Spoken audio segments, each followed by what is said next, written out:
Aisha radiallahu anha, the wife of the Prophet ﷺ, she shares with us a very personal moment in her life. She says, one day I was with Rasulullah ﷺ, and he was in a cheerful mood.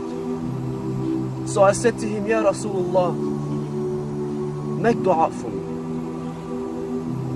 So he said, Allahumma aghfir li Aisha. May Allah forgive Aisha. ما تقدم من ذنبها وما تأخر.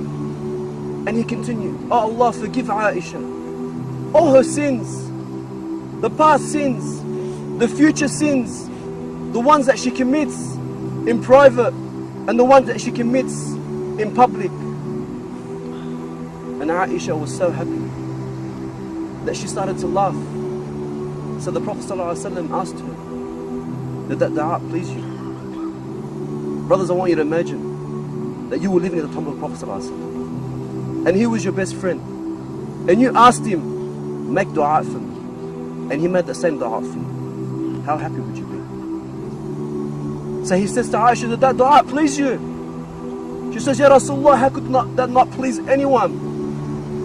He says, Wallahi, by Allah, إنها لدعوة لأمتي في كل صلاة. He says, by Allah, that is the same dua I make for my ummah in every single one of my prayers. The Prophet ﷺ made that same dua for me. How much does the Prophet ﷺ love us? He would cry in front of the Sahaba. He would cry and he would say, I miss my brothers, the ones that I love. And I would say, Ya Rasulullah, aren't we your brothers?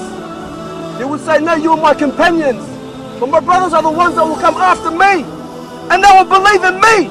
And they would never have seen me. This is you, brothers. The Prophet ﷺ is crying because he misses you.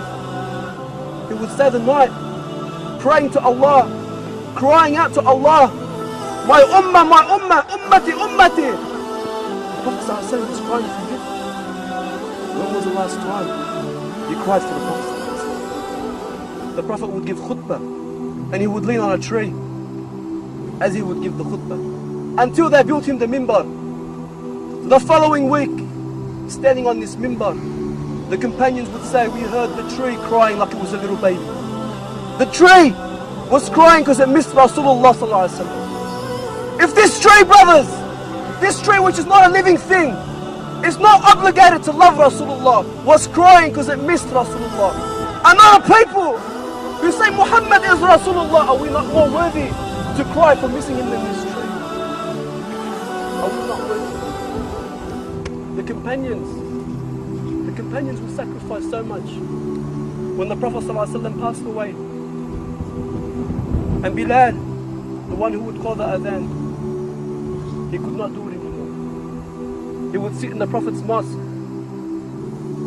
and he would imagine looking at the house of Aisha where it was the grave of the Prophet ﷺ, and he would imagine the Prophet walking across the Rawdah and saying to Bilal, Arihna biha ya Bilal. Comfort us with it, ya Bilal. Make the adhan for prayer. And so Bilal could not stand living in the city of Medina without Rasulullah ﷺ. Every street, every corner, every rock, everything would remind him this is where the Prophet ﷺ was. So he leaves the city, as many companions did, going for jihad, until many years later, when Allah subhanahu wa ta'ala gave victory to the Muslims in Jerusalem, and the Sahaba would be reunited for the first time in so long since the death of the Prophet. And they would see Bilal, who had not given adhan for 6 years, and they would say to him, Ya Bilal, adhin lana, make adhan for us just one last time. And he would say, no, fa'adhurin, please, I can't, it's too painful. They would say, please, they ask Umar, Ya Amir al-Mu'mineen, please speak to him. Until Umar spoke to him and he agreed. And say Bilal would get up to make this adhan, the first time since the death of the Prophet ﷺ. And he would call the adhan. The memories, the sweet times, the fragrance of the Rasulullah, his warmth, his compassion would come back to the Sahaba and they would all cry. Could you imagine Umar crying like a little child? And Bilal would struggle through the adhan and he would continue until he would get to the part in the adhan, Ashhadu anna Muhammad Rasulullah, until he would break down and cry and he could not continue anymore. Many years later, when Bilal was on his deathbed, dying, and his wife would say to him, "What sorrow? What sorrow?" He would say, "No. What happiness? What happiness? What joy? For tomorrow I will be with the one that I love. I will be with Muhammad sallallahu alaihi wasallam." How many of us cry for Rasulullah? How many of us love the Prophet sallallahu alaihi wasallam like the way he should be loved?